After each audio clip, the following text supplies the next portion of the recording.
Você já se encontrou em uma discussão em que, mesmo depois de dizer tudo o que precisava, saiu com a sensação de que perdeu? Já sentiu aquele nó na garganta, como se cada palavra dita tivesse te afastado ainda mais da sua própria força? Talvez você esteja cercado por pessoas que falam alto, interrompem, zombam e dominam ambientes com uma arrogância disfarçada de confiança.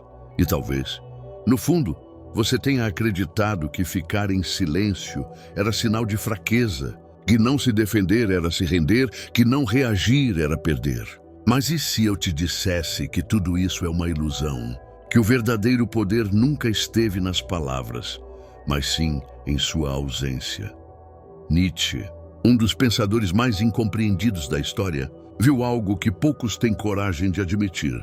Aqueles que falam demais revelam demais. Aqueles que precisam convencer já estão em desvantagem. O mundo nos ensina que devemos lutar, nos explicar, defender nossas ideias como se cada conversa fosse uma batalha pela verdade. Mas a natureza propõe algo diferente, um caminho mais sutil, mais letal e infinitamente mais inteligente. Ele acreditava que o silêncio não é apenas ausência de ruído, mas uma presença esmagadora. O silêncio desconcerta, ele desestabiliza, ele obriga o outro a se confrontar consigo mesmo. Este vídeo é para você que constantemente se sente ignorado, apagado, invalidado. Para você que sai das conversas com a sensação de que ninguém realmente ouviu o que você quis dizer. Para você que está cansado de ser o alvo fácil, o bonzinho, aquele que tenta manter a paz enquanto os outros se aproveitam da sua calma. Talvez você tenha confundido o seu silêncio com submissão. Mas hoje eu vou te mostrar que o silêncio pode ser a sua arma mais poderosa. E que a verdadeira vitória não vem de ganhar uma discussão, mas de nunca precisar entrar em uma. Prepare-se para enxergar o silêncio sob uma nova luz. Não como ausência de resposta, mas como a resposta definitiva. Vamos mergulhar nas ideias da natureza e descobrir como dominar qualquer situação sem dizer uma única palavra. Por que sentimos tanta necessidade de responder, de rebater, de corrigir, de provar que estamos certos? Porque, no fundo, fomos condicionados a acreditar que a verdade precisa ser defendida a qualquer custo. Que se permanecermos em silêncio, estamos permitindo que os outros vençam. Mas a natureza via isso como um sintoma da nossa fraqueza mais profunda, o medo de parecer fraco. E por trás desse medo está o ego. Um ego frágil que não suporta ser questionado, que confunde discordância com ataque e que transforma qualquer conversa em um campo de batalha. Nietzsche dizia que a maioria das pessoas não busca a verdade quando discute. Elas buscam poder. Buscam reafirmar suas crenças, não porque elas sejam sólidas, mas porque, se forem abaladas, tudo desmorona. A argumentação, nesse sentido, não é uma ferramenta de sabedoria. É uma armadura defensiva, um grito desesperado do ego para manter o controle da narrativa. E o que isso significa? Que quando você se sente compelido a se justificar, a provar o seu ponto, você já entrou no jogo deles e perdeu. Porque a simples necessidade de justificar sua posição mostra que você ainda está preso ao desejo de ser aceito, validado, compreendido. A natureza chamava isso de moral do rebanho, o comportamento daqueles que vivem sob as expectativas dos outros, que querem ser vistos como bons, corretos, justos. Mas essa busca por aprovação é exatamente o que te mantém fraco. A verdadeira força, dizia a natureza, não está em convencer os outros, mas em não precisar fazê-lo. Ela está em manter a sua visão mesmo diante do riso, da crítica, da rejeição. Está em ser incompreendido e permanecer inabalável. O que ele nos propõe é um tipo de poder que não se mede em vitórias verbais, mas em domínio interno. Um poder que vem da capacidade de permanecer calmo enquanto todos ao redor perdem o controle. Um poder que cresce quando você para de reagir. Se você realmente quer vencer, precisa entender isso. O jogo da discussão é um teatro e o primeiro a levantar para atuar já perdeu. Nietzsche sabia que a mente reativa é uma mente subjugada. A mente observadora é a perigosa, porque está acima da necessidade de provar qualquer coisa. Mas então, se não devemos reagir, como podemos exercer poder sobre os outros? Se as palavras nos traem, como podemos fazer os outros sentirem nossa força sem dizer uma única frase? A natureza tinha uma resposta para isso. E ela está no ideal do Übermensch, o ser que transcende as limitações da moral comum e domina o mundo através do autocontrole absoluto. Na próxima parte, exploraremos essa figura e entenderemos como ela incorpora o uso estratégico do silêncio como arma de domínio. Você está pronto para esse nível? Porque daqui em diante, o silêncio começa a falar. Se esse conteúdo está fazendo sentido para você, clique no botão de inscrever-se e apoie o canal. Obrigado pelo seu apoio. Nietzsche não escrevia para os fracos. Ele escrevia para os poucos que têm coragem de olhar para dentro, confrontar a própria miséria e transformá-la em força. Para ele, o ser humano comum vive preso às convenções, ao moralismo e à necessidade de aplausos dos outros. Mas existe outro tipo de ser, raro, perigoso, livre. O Übermensch, o além do homem, não vive reagindo ao mundo. Ele molda o mundo à sua própria imagem. E a parte mais impressionante, muitas vezes, ele faz isso em completo silêncio. O Übermensch não precisa vencer debates. Ele não se envolve em joguinhos emocionais baratos. Ele observa, ele compreende, ele escolhe cuidadosamente quando falar e, mais importante ainda, quando permanecer em silêncio, porque entendeu algo que os outros ignoram. O silêncio é uma forma de linguagem. Uma linguagem que não tenta convencer. Ela impõe presença. O silêncio do Übermensch não é vazio. É ameaça. É autoridade. É o som do autodomínio. Enquanto outros gritam, ele impõe respeito com o olhar. Enquanto outros explicam, ele apenas observa e revela as fraquezas dos outros com a própria calma. Seu silêncio é um muro. Quem está do outro lado desespera-se, tentando adivinhar o que existe por trás dele. E nesse desespero, cometem erros. Revelam demais. Perdem o equilíbrio. Esse silêncio não é passividade. É controle absoluto da própria energia. É economia estratégica. O Übermensch sabe que cada palavra dita é um movimento revelado. Cada reação emocional é a exposição de um ponto fraco. Por isso, ele permanece em silêncio. Não porque não tenha nada a dizer, mas porque não precisa dizer nada. Ele transcendeu a necessidade de provar algo a alguém. Sua presença já fala por ele. E mais do que isso, ela perturba, porque o silêncio obriga os outros a olharem para dentro, a lidarem com o próprio ruído. Em uma sociedade de barulho, aqueles que dominam o silêncio são reis. Nietzsche via o Übermensch como aquele que cria seus próprios valores, suas próprias regras, sua própria moral. Ele não depende da validação de ninguém, e é por isso que é temido, porque nada desestabiliza mais do que um indivíduo que não pode ser manipulado pela culpa, pelo medo ou pela necessidade de aceitação. Seu silêncio é o escudo contra todos esses mecanismos. E quando ele fala, é porque suas palavras derrubarão um império. Mas isso levanta uma questão essencial: o que torna o silêncio tão perturbador para os outros? Por que tantas pessoas se sentem ameaçadas quando alguém simplesmente escolhe não reagir? O que acontece dentro da mente humana quando o confronto esperado é substituído por uma ausência esmagadora? A resposta está na psicologia. E é exatamente isso que exploraremos na próxima parte. Porque para entender o poder do silêncio, primeiro precisamos entender o caos que ele gera na mente dos outros. E acredite, é muito mais profundo do que parece. O silêncio não é apenas ausência de som, é um espelho. E o que ele reflete para muitos é insuportável. Quando você escolhe não reagir, não está apenas silenciando a si mesmo. Está obrigando o outro a ouvir a própria voz, a confrontar os próprios argumentos sem o conforto de uma resistência externa. E isso desestabiliza, Porque a maioria das pessoas não fala para se expressar. Elas falam para se proteger, para se convencer, para esconder o vazio que existe entre o que dizem e o que realmente são. E então, quando você permanece em silêncio, a máscara delas cai. A psicologia social já mostrou que, em situações de confronto, o silêncio é percebido como julgamento. Não importa se você está apenas ouvindo. O outro começa a se sentir exposto e inseguro. Por quê? Porque sem sua resposta, sem sua reação, ele perde o controle da narrativa. O cérebro humano entra em estado de alerta. A amígdala, a região do medo e da ansiedade, se ativa. A outra pessoa começa a projetar seus próprios medos em você.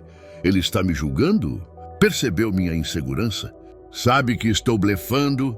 E nesse campo de batalha psicológico, o silêncio age como uma lâmina invisível. Ele corta onde ninguém vê, mas todos sentem. Nietzsche percebeu isso muito antes de a psicologia moderna confirmar. Para ele, o homem comum vive como escravo das próprias reações. Age por impulso, reage por vaidade, fala por medo de ser esquecido. O espírito superior, aquele que domina a si mesmo, permanece em silêncio porque sabe que cada palavra entregue é uma peça colocada nas mãos do inimigo. Toda reação emocional é um grito involuntário que revela onde atacar.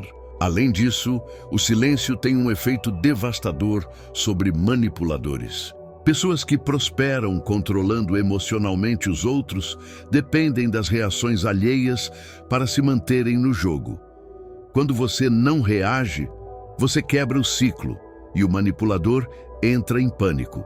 Ele precisa da sua resposta para validar a própria posição. Sem ela, ele se perde. Ele se revela. Mostra a fraqueza que tanto tentou esconder, mas há algo ainda mais profundo. O silêncio também desperta dores não resolvidas. Ele ativa traumas de rejeição, abandono, humilhação, porque de repente o outro percebe que não está no centro, que suas palavras não bastam, que sua presença não causa impacto. Isso é intolerável para o ego narcísico. É por isso que, quando você permanece em silêncio, não está apenas se defendendo. Você está atacando onde mais dói, no centro da ilusão. E é por isso que o silêncio exige força. Ele é desconfortável, não apenas para os outros, mas para você também. Porque vai contra tudo o que lhe foi ensinado, contra o impulso de reagir, de se justificar, de se explicar. Mas é justamente por isso que ele é poderoso, porque exige maestria. E maestria é o verdadeiro poder. Agora que você entende como o silêncio opera na mente do outro, como ele ativa inseguranças, derruba defesas e desmonta posturas, é hora de ir além. Parar de ser apenas um observador e se tornar alguém que usa essa força de maneira intencional e estratégica. Na próxima parte, você vai descobrir exatamente como transformar o silêncio em uma arma consciente, como vencer qualquer discussão sem dizer uma única palavra. E quando aprender a fazer isso, ninguém mais será capaz de controlá-lo. Chegou a hora de parar de apenas compreender o poder do silêncio e começar a usá-lo. Porque conhecimento sem prática é apenas teoria morta. De agora em diante, você aprenderá a transformar seu silêncio em uma arma de precisão. Não mais como um escudo defensivo, mas como uma lâmina afiada, pronta para cortar as máscaras dos outros no momento exato em que menos esperarem. E o primeiro passo é simples, mas brutal. Fique em silêncio quando a sua vontade gritar por uma resposta. Isso exige força, porque tudo em você vai querer reagir, vai querer se justificar, vai querer provar que está certo. Mas esse desejo é veneno. Cada vez que você cede a ele, revela que ainda está sob o controle dos outros, que ainda se importa com o que pensam, que ainda está jogando o jogo deles. O verdadeiro silêncio só nasce quando você mata essa necessidade. Quando entende que não deve nada a ninguém, que a verdade não precisa ser dita para existir. A segunda arma do silêncio é a observação. Enquanto os outros falam, se perdem em explicações e tentam preencher o vazio com palavras, você escuta. Mas não escuta como alguém esperando a sua vez de falar. Você escuta como um caçador ouve os passos da presa na floresta. Você percebe os medos escondidos nas entrelinhas, as sutis contradições, as inseguranças disfarçadas de arrogância. E guarda tudo isso porque quando falar, se falar, será cirúrgico. Será com a precisão de quem domina o território emocional do outro. A terceira arma, o tempo. Aprenda a deixar o silêncio durar. A pausa é um elemento de tensão, e a tensão é poder. Enquanto o outro fala, esperando sua reação, e ela não vem, ele experimenta um colapso interno. O desconforto cresce. A mente começa a preencher o vazio com suposições, medos, paranoias, um simples olhar seu, acompanhado de silêncio, pode ter mais impacto do que 10 frases bem formuladas. A quarta arma, a imprevisibilidade. Quando você domina o silêncio, torna-se imprevisível. E o imprevisível sempre é temido, porque as pessoas não sabem o que esperar de você. E quando não sabem o que esperar, perdem a vantagem. Elas ficam cautelosas. Começam a medir cada palavra. Você inverte a lógica da interação. De reativo, torna-se o centro gravitacional da conversa. Nesse ponto, o silêncio não é ausência. É pura dominância. Mas cuidado, não confunda silêncio com passividade. Nietzsche nunca foi defensor da fraqueza. O silêncio de que estamos falando aqui é ativo, tenso, carregado de intenção. Você não está se omitindo. Você está se preparando, escolhendo, se posicionando com uma força que não precisa ser exibida para ser sentida. E quando chega o momento certo, o instante em que o silêncio já disse tudo o que precisava dizer, você pode soltar uma única frase, um comentário preciso, algo que encerra a discussão não por ter sido mais alto, mas por ter sido mais verdadeiro, mais profundo, mais inegável. Mas isso nos leva a uma questão ainda mais delicada, porque até agora falamos de como usar o silêncio para vencer. Mas existem momentos em que o jogo não é apenas sobre vencer, é sobre sobreviver emocionalmente. Há situações em que as pessoas não estão apenas debatendo com você, elas estão usando você, manipulando você, drenando você, e você, sem perceber, está entregando seu poder todos os dias. Você está sendo dominado sem que uma única palavra precise ser dita. E é aí que entra o ponto mais sombrio dessa jornada. Quando o silêncio deixa de ser estratégia e se torna um grito silencioso de alguém que perdeu o controle da própria vida. Na próxima parte, vamos expor essa verdade. Mostrar como você pode estar sendo usado e nem sequer perceber. Porque enquanto você acha que está evitando conflitos, alguém pode estar construindo um império sobre o seu silêncio. E Nietzsche já sabia disso. Existe algo mais perverso do que ser silenciado. Sim, ser condicionado a acreditar que o silêncio é a sua única opção, que engolir a raiva, ceder em discussões, evitar conflito a todo custo é sinônimo de maturidade, que permanecer calado é sinal de equilíbrio. Mas e se eu dissesse que isso pode ser uma armadilha? Que muitas vezes esse tipo de silêncio não é sabedoria. É submissão disfarçada. Nietzsche via isso com brutal clareza. O que você chama de paz é muitas vezes apenas a sua rendição domesticada. Você já percebeu como algumas pessoas se aproveitam da sua calma, da sua capacidade de ouvir, de relevar, de evitar confronto? Elas empurram suas ideias, impõem suas vontades, ocupam espaços que eram seus, e você permite. Você se convence de que não vale a pena brigar, que é melhor manter a harmonia, que não é tão grave assim.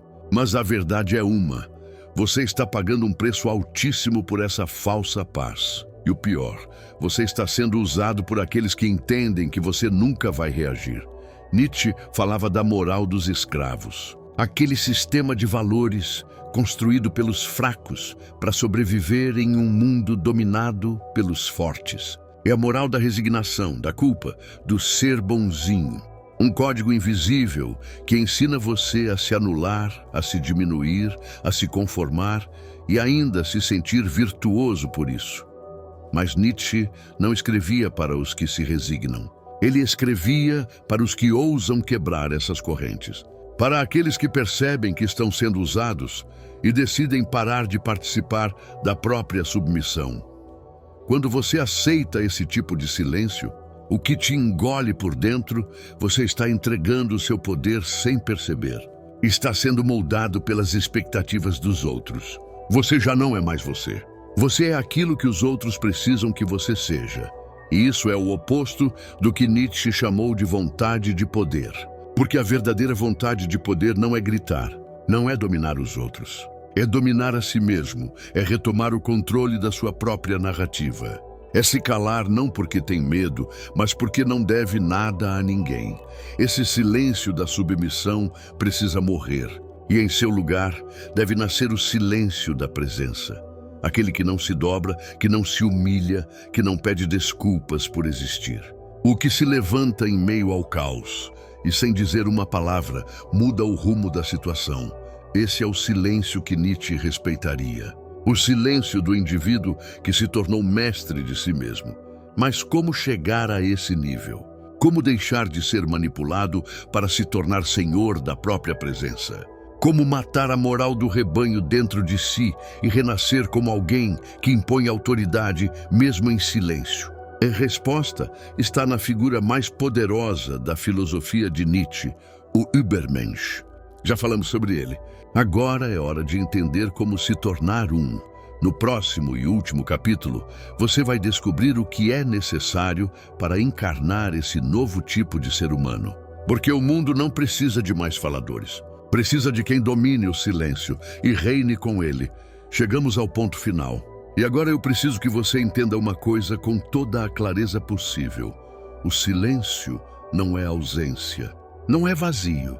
Não é o espaço entre frases. O verdadeiro silêncio é pura presença. É maestria. É o sinal de que você já não reage ao mundo. Você o molda com a sua mera existência. Nietzsche nunca escreveu para os que se contentam em sobreviver. Ele escreveu para os que querem transcender, para os que estão dispostos a arrancar as máscaras que a sociedade impôs, mesmo que doa. O silêncio do Übermensch não é o silêncio do oprimido, nem do covarde. É o silêncio do guerreiro que já venceu antes mesmo da batalha começar. É a quietude de quem já não precisa provar nada a ninguém, porque sabe quem é. E mais importante, sabe o que merece. Agora olhe para a sua vida. Quantas vezes você permaneceu em silêncio por medo, por culpa, por não querer incomodar? Quantas vezes deixou que os outros decidissem por você, falassem por você, passassem por cima da sua verdade? Basta. Nietzsche diria que viver assim é uma ofensa à própria existência. Que aceitar esse tipo de silêncio é trair a si mesmo. A partir de hoje, o seu silêncio precisa mudar de tom. Precisa deixar de ser uma fuga e se tornar um grito invisível de autoridade, um limite, uma afirmação de quem você é, mesmo que ninguém compreenda. Porque quem você é não precisa ser entendido, precisa ser vivido. E isso exige coragem. Você tem essa coragem? Então comente abaixo. Eu escolho o silêncio que impõe respeito. Não apenas para eu saber que você chegou até aqui, mas para que você afirme publicamente essa escolha, esse compromisso consigo mesmo. Porque as palavras têm poder, mesmo quando falam sobre silêncio. E não pare aqui. O próximo vídeo é essencial. Ele vai expandir o que você aprendeu aqui e levar sua mente ainda mais longe. Assista não por mim, mas porque você merece ir além.